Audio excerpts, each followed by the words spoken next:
Alors, ce matin, je voudrais être dans la continuité de dimanche dernier. Un sujet, je peux vous dire vraiment, qui m'est venu de Dieu. J'étais vraiment encouragé avant le message, après le message, en parlant de la famille, en parlant des couples, des jeunes, des enfants, des parents, comme nous enseigne la parole de Dieu. Et vraiment, pendant que je prêchais, j'ai senti que j'allais même plus loin de mes notes. Et dimanche soir, le dimanche, vous savez, j'aime me changer les idées. Après, le rythme avant un message, je peux vous dire, c'est assez compliqué des fois.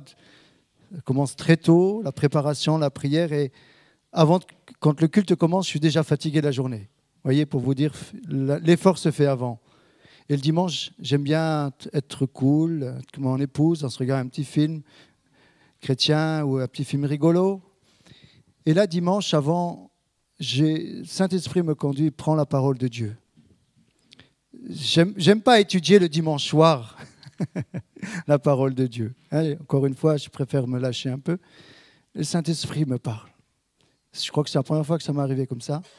Le Saint-Esprit me dit, c'est bien. Ce message vient de moi. Vraiment, c'était fort, hein? Je prends la parole de Dieu et j'ouvre la Bible. Je dis, Seigneur, tu veux peut-être me parler? Et je tombe sur le titre « Le divorce ». J'ai tout de suite voulu refermer. Je dis, Seigneur, et je commence à lire un petit peu. Le Seigneur me dit, il faut que tu ailles plus loin. Je dis, moi, Seigneur, je ne suis pas Henri. Hein. Aborder le sujet du divorce, ce n'est pas facile. Alors, je l'aborderai un tout petit peu, comme le Seigneur me conduira, mais avant, je voudrais aller un peu plus loin. En tout cas, je veux vraiment vous encourager. Et comprenez-moi, au travers de ce message, c'est avec beaucoup de compassion que je veux l'apporter. Il n'y a pas une goutte de jugement que je veux porter dans les situations des uns et des autres. C'est au contraire de la compassion qui m'amène à ce message. Et je sais que pour certaines, ça peut réveiller certaines choses, même pour ceux qui nous suivent sur Internet. Mais le fond de ma pensée, de mon cœur, c'est vraiment de vous dire avec la parole de Dieu qu'il y a des ressources dans la Bible, il y a des moyens de rebondir si on a été blessé d'une façon ou d'une autre, si on a été séparé, rejeté, tout ce qui va avec. La parole de Dieu est là pour nous dire ce matin que si dans notre famille physique ça a été compliqué, Dieu nous donne une famille spirituelle qui est l'Église. Et le Père de cette Église, le Père, c'est notre Dieu le Père. Dans le cœur du Père, c'est la famille. Dans le cœur du Père, c'est le couple. Dieu va créer toute cette création au départ, et ensuite, il va créer Adam. Il ne va pas créer Ève tout de suite. Il va lui donner des responsabilités à Adam. Il va lui dire, tu ne prendras pas, tu peux manger de tout, mais pas l'arbre de la connaissance du bien. Dieu donne une responsabilité à Adam. Et il dit, voilà, tu es le premier de la création. Tu es responsable et tu seras le chef de ce que je te donnerai plus tard, de la famille. Ensuite, il s'est dit, il n'est pas bon que l'homme soit seul. Je vais lui créer une aide. Remettez les choses dans le contexte. Dieu crée l'homme. Je ne sais pas quelle période après, il va créer la femme après. Et Dieu va dire, je vais lui créer une aide semblable à lui. Donc il va prendre de ses côtes, il va l'endormir, anesthésie générale, et de ses côtes, il va créer la femme. Pour ça que l'homme doit marcher côte à côte avec sa femme. Je vais la sortir. Donc, Dieu crée Adam, ensuite, il va créer Ève. Et c'est important ce que je dis, comme introduction. Alors, pour ceux qui étaient en vacances, comme Alexandre qui n'était pas là dimanche, parce qu'il a besoin aussi d'apprendre des choses, je reviendrai rapidement un petit peu sur ce qui a été dit. J'ai parlé de Colossiens 3,14. Colossiens, alors c'est Paul qui va écrire cette lettre aux Colossiens. Lorsque Paul va écrire cette lettre, il est en prison. Il est à Rome. Il attend un jugement. J'imagine dans la cellule l'atmosphère de la présence de Dieu. J'imagine l'onction de Dieu dans la prison. Le parler en langue de Paul, tous les murs imprégnés de la présence de Dieu. Et comme il est en prière, c'est ce qu'il nous enseigne, comme il est dans la vie de l'esprit, il reçoit les révélations. Et voilà qu'il a plusieurs révélations, Paul. Et dans une, le mystère de l'Église. Mystère incroyable, nous allons y revenir. Et dans cette prison, il va écrire ce livre de Colossiens pour l'envoyer à l'église de Colosse, le livre d'Éphésiens, Philippiens et Philémon. Ça se situe en 60-62. Et le livre de Colossiens et d'Éphésiens, ils sont appelés dans la Bible, par les commentateurs, les épîtres jumelles. Elles se ressemblent. Et c'est vrai. Alors, aujourd'hui, nous étudions de moins en moins la Bible. Alors, je vous invite comme exercice, c'est important aussi de faire un effort, de lire, et ça se fait vite, le livre d'Éphésiens et de Colossiens. En tout cas, ces deux livres qui nous parlent de la famille. D'accord ? Prenez note, des fois on dit je ne sais pas quoi lire. Alors, vous lisez ces deux livres, Colossiens et Éphésiens. D'accord ? Vous comprendrez un peu mieux l'esprit qui parle à Paul. Alors, nous allons faire une lecture dans Éphésiens 5, à partir du verset 17. Rapide, hein, c'est bien, Benoît. C'est vraiment rapide. Et nous irons jusqu'au chapitre 6, de 1 à 7. Je fais une longue lecture qui me semble très importante.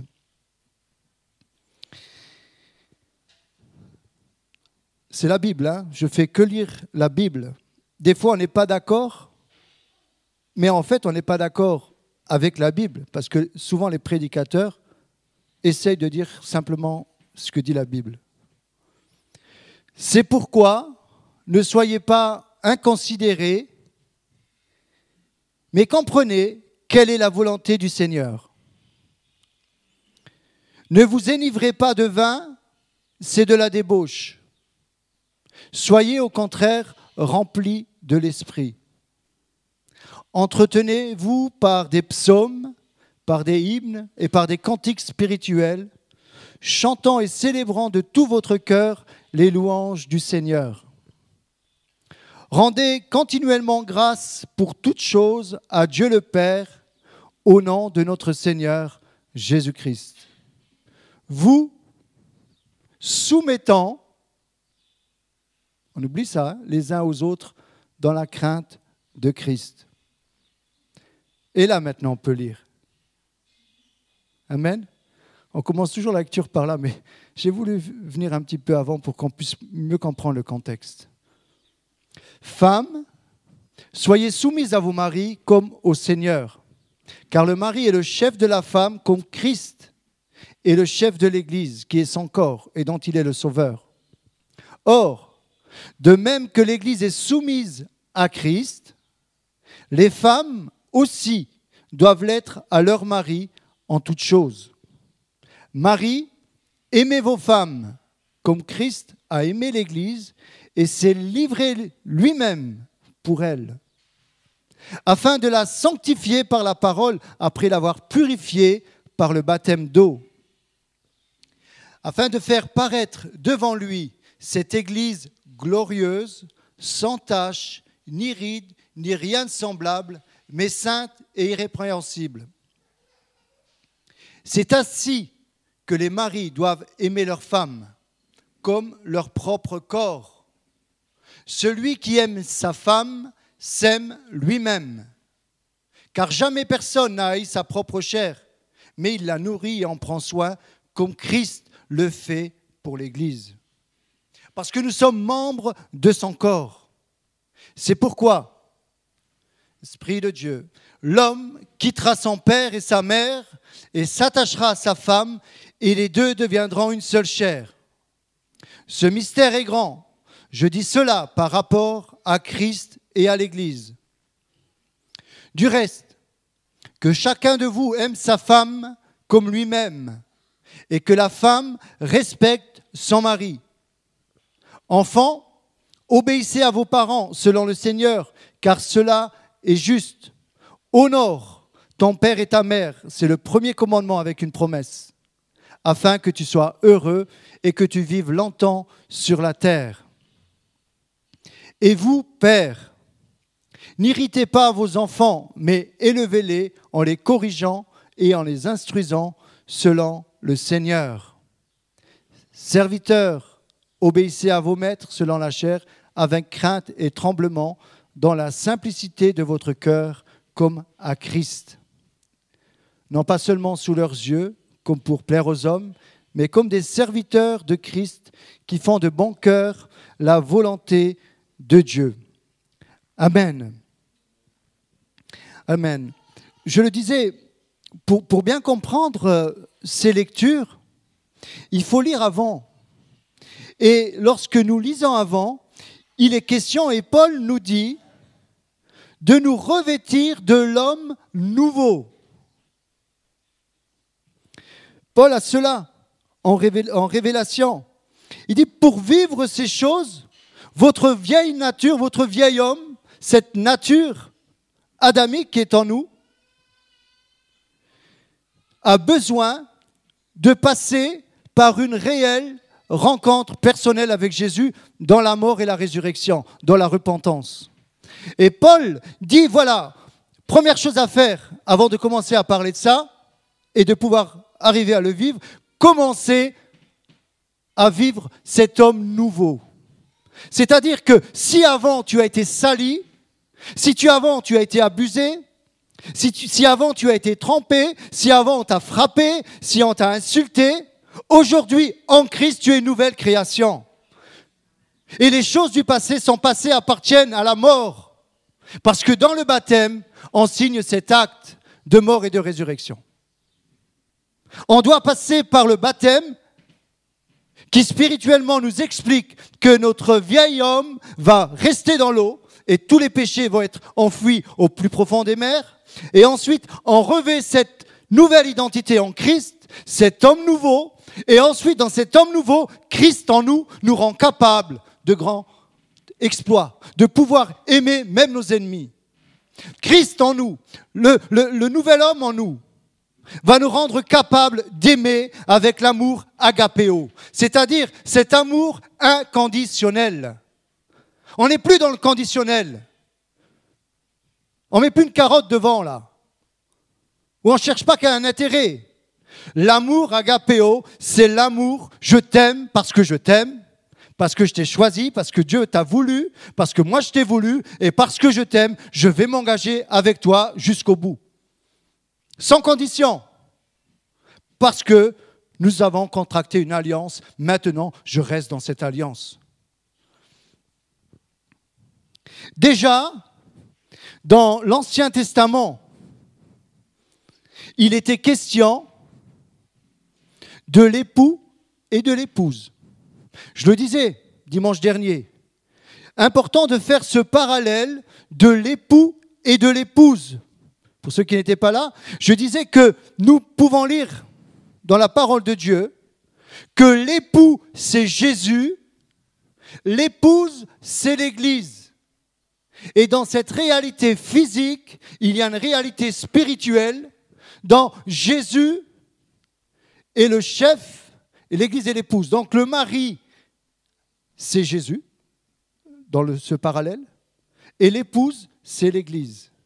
Et la Bible nous donne des enseignements, des conseils à vivre le couple comme Jésus vit avec l'Église. C'est pour cela, je te prie vraiment que le Seigneur me donne de rester calme, parce que ça boue intérieurement. C'est pour cela qu'il est important de comprendre dans tous les couples, dans toutes les familles, le comportement que nous devons avoir l'un envers l'autre. Je le disais dimanche.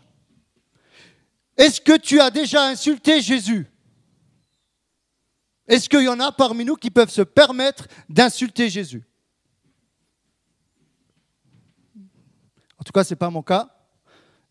Je pense que ce n'est pas le vôtre non plus. D'autres, des sectes peut-être le font, mais ce n'est pas ce que nous dit de faire la parole de Dieu. Est-ce que Jésus nous a déjà insultés? Est-ce que Jésus nous a déjà balancé quelque chose parce qu'il était en colère? Vous pensez peut-être au temple quand il a renversé les tables, mais ça en est dans un autre contexte. Alors, comment tu parles à ta femme? Comment toi, femme, tu parles à ton mari? C'est important. Maintenant, pour aller plus loin, il y a des contextes, hein? On parle du nouvel homme, hein? On ne parle pas lorsqu'on est dans le monde, d'accord? Je parle pour ceux qui ont fait une expérience avec Christ. Là, ils peuvent mettre cela en pratique. Je ne parle pas à ceux qui ne connaissent pas encore Christ et on ne peut pas leur demander de vivre ça. Hein? Comprenons. C'est important de comprendre.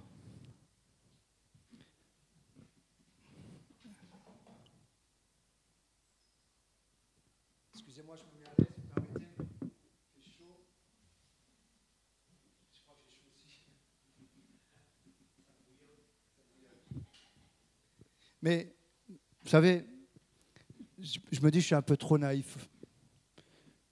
Je le disais ce matin à un frère, le fait d'avoir beaucoup d'amis chrétiens, on est dans un autre contexte, mais lorsque vous êtes dehors, et je bénis Dieu, j'ai de plus en plus de personnes qui me sollicitent pour parler du couple, pour leur donner des conseils, des personnes qui ne sont pas dans le Seigneur. Des femmes qui ont été abusées, battues, me demandent des conseils. Encore récemment, une personne qui est avec un ami, une grosse voiture, me demandait conseil comment se comporter dans son couple, ce que je pensais de la situation. Elle sait que je suis pasteur et elle me demande des conseils, donc je lui dis ce que je pense. Mais voilà, j'atténue un petit peu les choses. Je reviens sur ce que je disais. L'importance de la femme de se soumettre à son mari. Déjà, ce mot soumission, lorsque nous l'entendons, il est déjà mal compris. Il y a peut-être une mauvaise connotation à cause de certaines religions où la femme elle est mise d'une certaine façon, où la soumission, on ne comprend pas vraiment ce que ça veut dire. Mais lorsque Paul dit cela, il dit que la femme doit se placer sous la protection de son mari, et principalement la protection spirituelle de son mari. Elle doit écouter les conseils de son mari. Des conseils qui vont la protéger, qui vont la garder. C'est ça la soumission. Parce que l'homme est le chef de la femme. Mais, je le disais dimanche, ce que Dieu demande à la femme et ce que Dieu demande à l'homme, je ne pourrais même pas prendre une échelle de mesure. Hein. Donc, ce qu'il demande à la femme, c'est là. Ce qu'il demande à l'homme, c'est... Il demande à la femme de se soumettre à son mari. C'est tout à fait possible, c'est accessible, des fois c'est pas évident, mais c'est réalisable.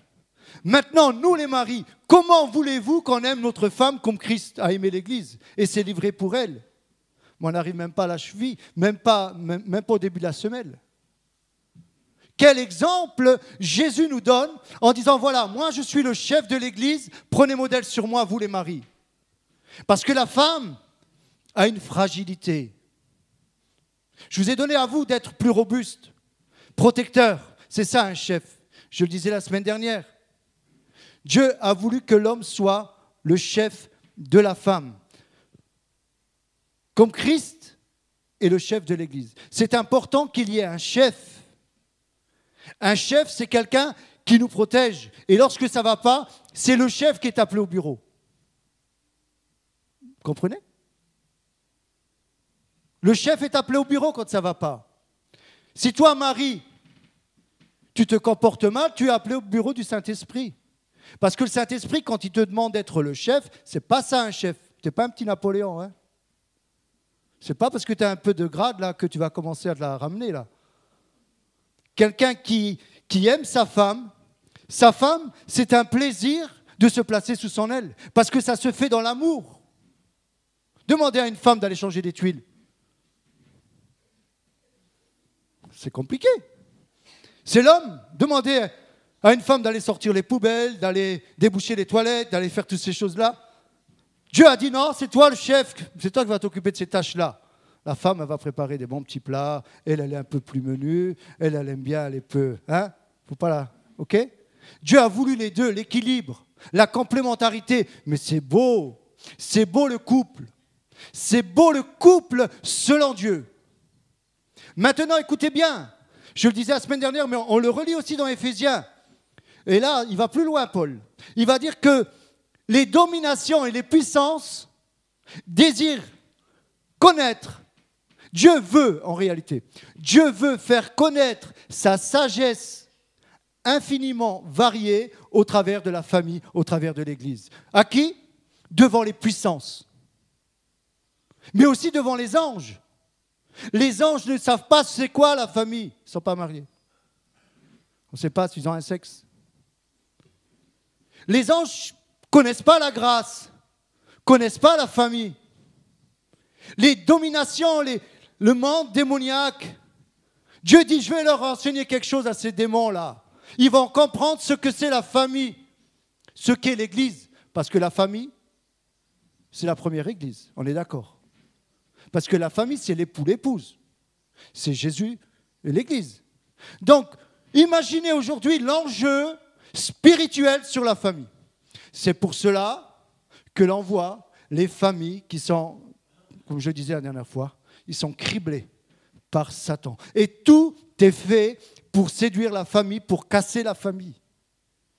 Aujourd'hui, on ne se comprend plus. Aujourd'hui, c'est l'indépendance. Il y a des hommes, c'est des vrais machos. Mais il y a aussi des femmes. Ça se dit machotte? Mais il y a aussi des femmes qui sont dures avec leur mari. Mais ça arrive aussi, malheureusement.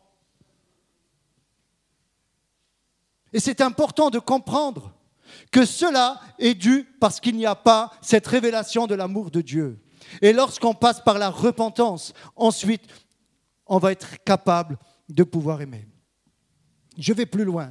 Je ne sais pas s'il y aura peut-être une troisième partie, parce que comme je suis parti là, je voulais parler du miracle de Cana, mais je me laisse conduire. Dans ce que nous avons lu, j'ai pris la lecture un petit peu avant, il nous est dit, ne vous enivrez pas de vin, c'est de la débauche. Soyez au contraire remplis du Saint-Esprit. Pourquoi Paul va parler de cela? Parce qu'il y a aussi des réalités à cause de l'alcoolisme. C'est avant de parler du couple, hein, du mari d'aimer sa femme et de sa femme d'être soumis. Paul, il met d'abord bien le cahier de charge à l'homme hein, et à la femme. Il y a des règles à suivre. Et lorsqu'on suit ces règles, on va éviter beaucoup de problèmes. Ne vous enivrez pas de vin. On voit, et aujourd'hui je crois dans nos générations, il me semble que c'est moins chaotique qu'aux générations de nos parents, où c'était plus dur et ils se réfugiaient dans l'alcool. Je ne leur jette pas la pierre. Je ne leur jette pas la pierre à tous ces immigrés qui sont venus comme ressource, ils avaient l'alcool. Je ne leur jette pas la pierre. Mais malheureusement, au travers de cela, il y a une accoutumance. Et qui c'est qui paye? C'est la femme qui en prend plein la jeunesse et les enfants. J'ai connu je ne dis pas que c'est un ami, c'est une très bonne connaissance, déjà venu manger à la maison, quelqu'un que j'apprécie vraiment. Et quand il a su qui on était, il était très reconnaissant parce que sa maman s'est convertie avant de mourir. Et il me raconte un témoignage. Et il me dit, j'ai vu ma maman Quand mon père rentrait, il était ivre, il lui en mettait plein la tête. Elle en a pris des coups. Moi, si je bougeais, j'en avais aussi. Et j'ai grandi en voyant ces scènes, en subissant ces choses. Et dans mon cœur, la haine commence à grandir pour mon père. Et je me suis dit, quand je serai plus grand, je vais tuer mon père. Je vais le tuer. Il grandit avec cette haine, il essaye de se mettre au travers. Dès qu'il a pris un peu de stature, de force, la scène se reproduit. Il frappe sa maman. Du moins, le père frappe sa maman. Et là, il le prend, il le serre tout fort. Il lui dit, maintenant, écoute bien ce que je vais te dire. Tu la touches encore une fois, je te tue. Il allait le faire, hein. Il m'a dit, j'allais le faire. Il ne l'a plus touché depuis. Et ensuite, Dieu a permis qu'elle se convertisse. Pourquoi ? Parce que les enfants sont marqués quand ils voient ces scènes-là. Combien d'enfants sont marqués à cause de l'alcool ? Mais quand les gens sont pris dans l'ivresse, qu'est-ce qui se passe ? Leur capacité intellectuelle diminue. Mais il y a d'autres sens qui s'exercent, la violence, les désirs sexuels. Et j'ai déjà entendu des témoignages. Et la personne est ivre et il demande à sa femme de coucher avec. Et sa femme, je la comprends. Elle dit, moi, je ne vais pas coucher avec ce porc. Et elle le force. Et bien souvent, ça devient un viol, même qu'ils sont mariés. C'est pour cela que Paul nous avertit en disant, ne vous enivrez pas de vin, c'est de la débauche. Mais par contre, un bon vin, mais c'est formidable. Un bon apéro, un bon digestif.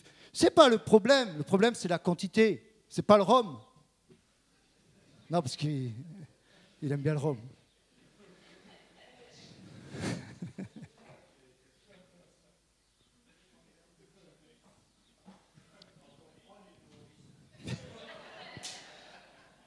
Allez-y, parlez pendant ce temps, je relis mes notes. Non, mais allez-y. Allez-y, ça me permet de...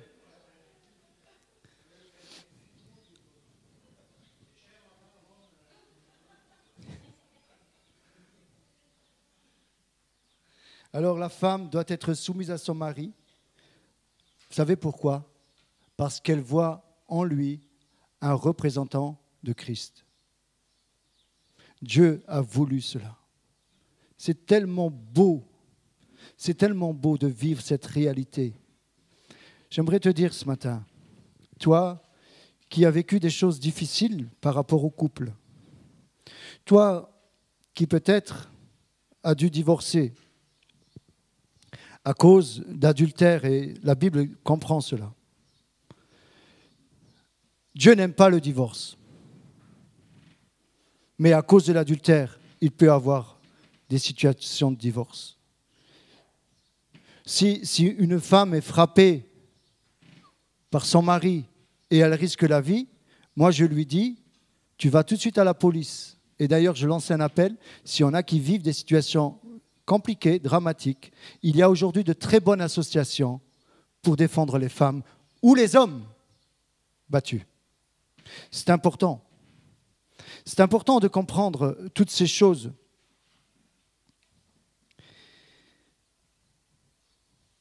Bon, je crois qu'il faut que je me lâche. J'essaye de revenir sur mes notes, mais... Alors, par rapport au divorce, j'ai déjà entendu des témoignages. Une personne qui me disait, c'est un témoignage de son amie, donc c'était une femme, elle dit voilà, j'étais avec plusieurs femmes qui parlaient de leur souffrance, et il y en a une, on parlait justement que les hommes, malheureusement, des fois, ils avaient des attitudes, et c'est une femme qui m'a dit cela, elle me dit, mais tu sais, les femmes, des fois, donc c'est une femme qui a dit ça, hein, elle m'a dit, mais tu sais, des fois, les femmes, elles n'en payent, elles n'en donnent pas, ouais, je ne sais plus comment l'expression, elles n'emmènent pas large, voilà, c'est ça. Elle disait, j'ai un ami, un homme, il est comme ça. C'est vraiment quelqu'un de très gentil. Il voulait qu'on se mette ensemble, mais je n'ai pas voulu, parce que bon, bref. Mais c'est vraiment quelqu'un de bien. Il a connu une personne sur un site de rencontre. Une personne qui venait des pays de l'Est. Ils ont commencé à à échanger et puis bon, ils ont commencé à se plaire par Internet. Et ensuite, lui a cru à l'amour. Il a tout fait pour la faire venir, pour lui donner les papiers, tout ça. Il avait une petite situation financière. Et lorsque cette femme est venue, ensuite elle a vu vraiment qu'il n'était pas un riche, quoi. Et elle a commencé à voir autour d'elle, elle a connu quelqu'un qui était plus riche que lui. Donc elle a divorcé pour se mettre avec l'autre. Moi, je pense que ce n'est pas juste. Est-ce que vous êtes d'accord avec moi? Ce n'est pas juste. On est d'accord avec ça. Et elle a divorcé. Donc, si on utilise le divorce pour aller avec une autre femme qui est plus belle que la nôtre, ou le mari qui est plus beau que le nôtre, si on divorce pour avoir une meilleure situation financière, ou commencer à rêver des vacances, je peux vous dire, vous pouvez me sortir tout ce que vous voulez comme argument. Allez demander à Jésus ce qu'il en pense. Allez demander à Jésus ce qu'il en pense. C'est important de comprendre qu'on oublie ce qu'est une alliance. On est marié devant Monsieur le maire, mais derrière cette réalité-là, on crée une alliance devant Dieu. L'alliance, c'est un cercle sans fin. Et lorsque l'alliance est conclue, le sang coule. C'est pour cela que nous avons lu. L'homme quittera son père et sa mère et les deux deviendront une seule chair. Amen. Qu'est-ce que ça veut dire ce passage? Qu'est-ce que veut dire ce passage? Ils deviendront une seule chair. Ça veut dire qu'il y a une alliance qui est conclue quand tu te maries. Dans tes premiers rapports sexuels, il y a une alliance qui est conclue entre l'homme et la femme. Dieu l'a voulu ainsi. C'est pour cela que le sang coule. C'est pour ça que lorsque la femme est vierge, dans les premiers rapports sexuels, il y a l'hymen qui est brisé et le sang coule chez la femme. Pourquoi? Parce qu'à ce moment-là, l'alliance est conclue. Les deux deviennent une seule chair. Je me rappelle, c'est un message de Pierre Truchel. Les deux deviennent une seule chair. Nous ne formons pas deux personnes, mais une personne. C'est pour cela qu'il faut faire attention de ne pas tromper sa femme ou son mari, parce qu'on conclut des alliances ailleurs. Et il y aura des dérèglements spirituels dans ta vie. Et des fois, ça va aller même plus loin. C'est important le mariage.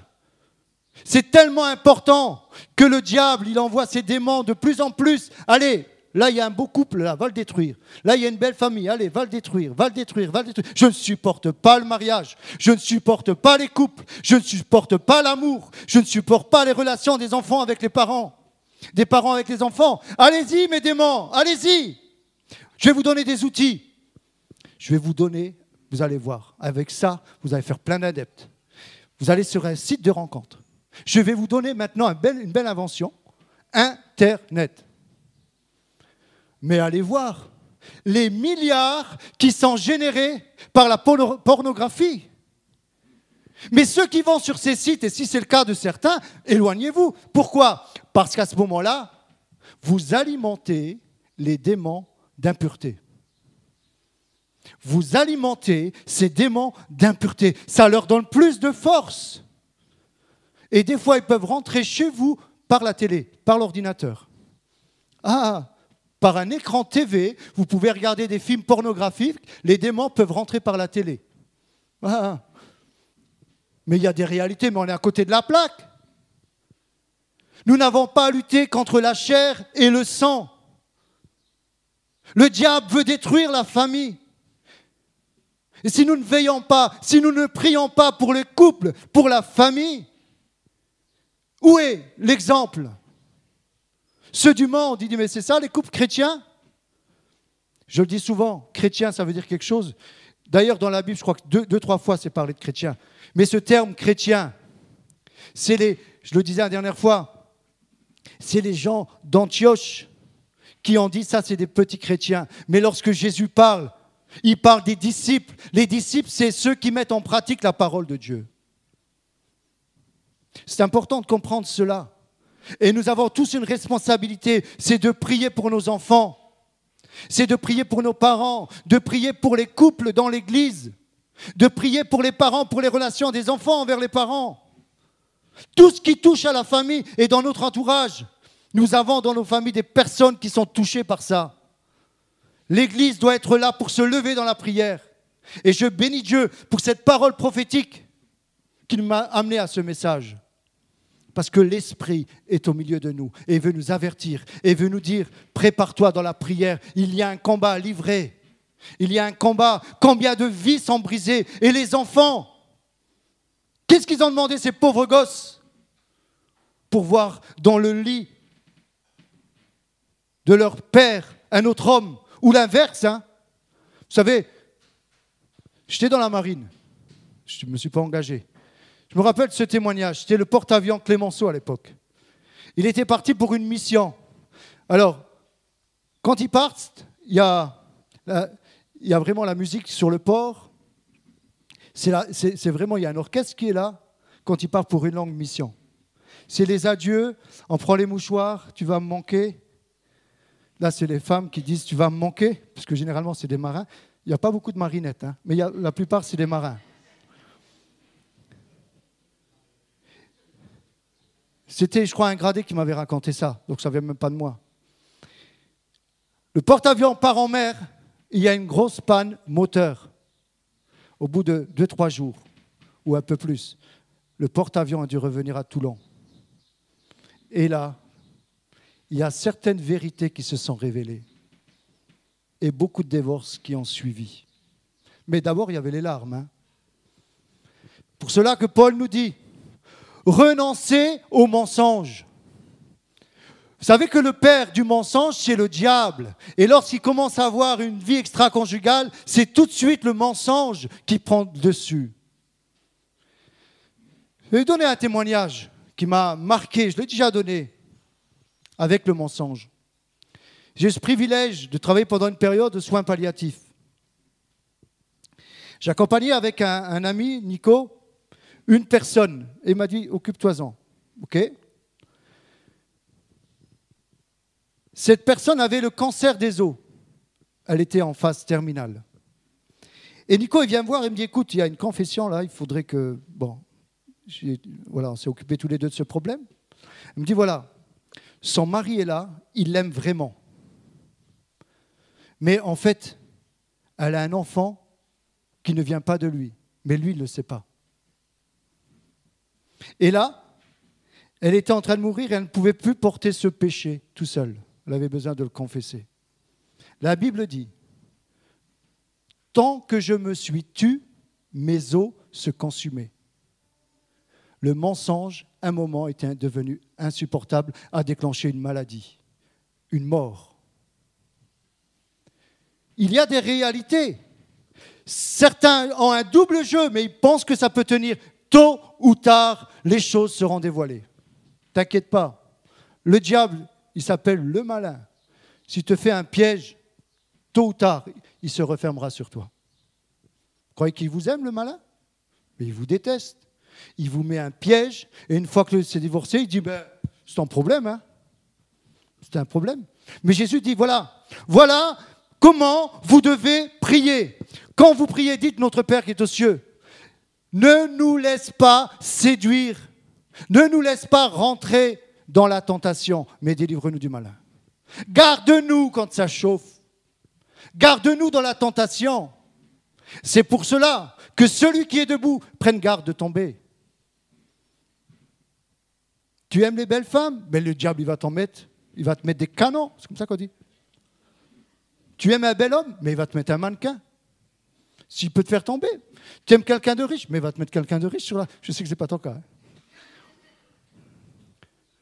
T'aimes clowner? C'est comme ça. Il va te donner son sosie, parce que lui, il est déjà pris. Mais tant qu'il va t'avoir, il t'aura.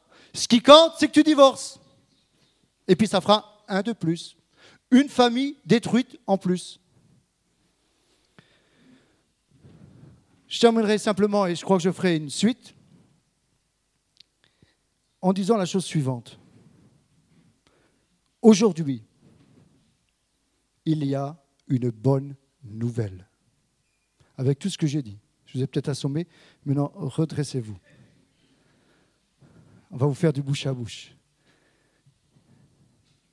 La bonne nouvelle, c'est que Jésus te comprend ce matin. Il est le réparateur des brèches. Jésus a vu tes larmes. Jésus a entendu tes prières. Jésus a vu quand tu as pris des coups. Jésus a vu quand tu as été trompé. Jésus a vu quand tu as eu toutes ces choses. Jésus a vu. Si tu es là aujourd'hui, dans ce lieu, c'est parce que Jésus a vu et qu'il veut te restaurer. Le réparateur des brèches. Dieu, c'est un Père d'amour. Il nous aime parfaitement. Je me rappelle de ce témoignage d'Agnès, qu'on a connu quand on a commencé l'œuvre au Luxembourg.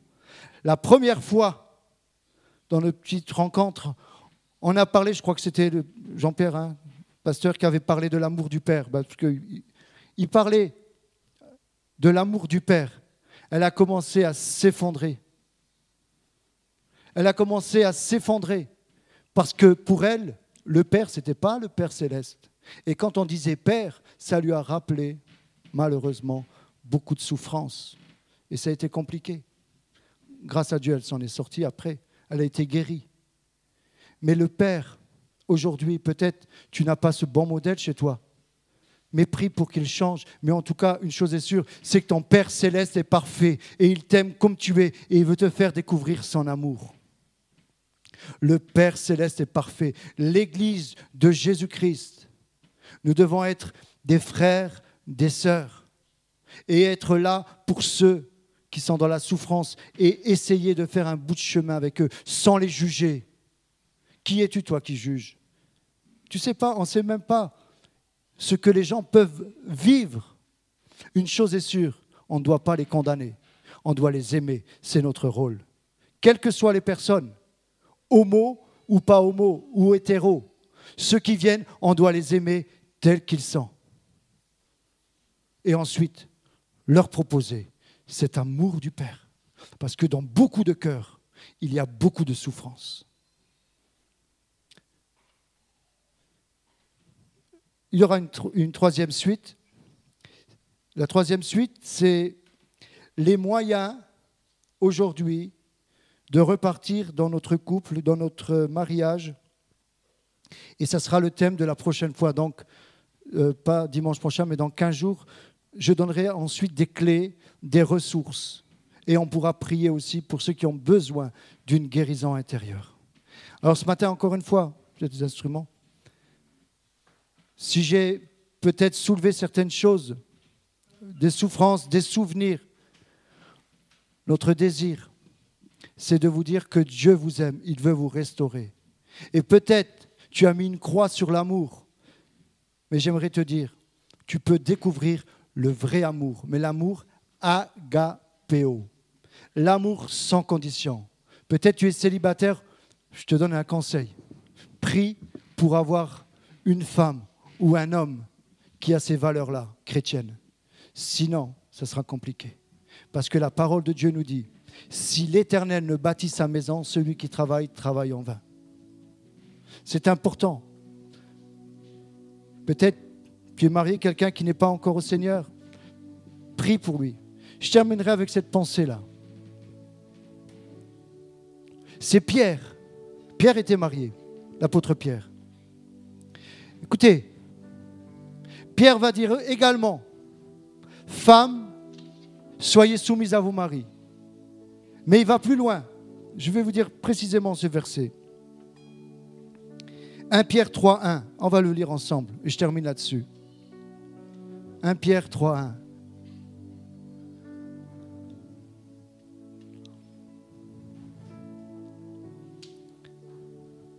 Femmes, soyez de même soumises à vos maris, afin que, si quelques-uns n'obéissent point à la parole, ils soient gagnés sans parole par la conduite de leurs femmes. Vous voyez ce que ça veut dire? Je l'ai eu ce matin dans la prière, cela. Ça veut dire quoi? Ça veut dire que cette soumission dont il est parlé, si ceux du dehors sont gagnés à Christ par leur attitude, ce n'est pas une soumission qui écrase, c'est une soumission qui élève la femme. Comprenez? Les femmes peuvent gagner leur mari qui ne sont pas encore à Christ sans parole. Des fois, il vaut mieux se taire et avoir un comportement. Lisez dans Proverbes, la femme vertueuse, dans les psaumes également. Femme, tu peux gagner ton mari sans parole. Mari, tu peux gagner ta femme sans parole. Commence à laisser cette nouvelle nature sortir, de mettre ce vieil homme de côté et de laisser ce nouvel homme en Christ. Christ en nous, l'espérance de la gloire. Amen.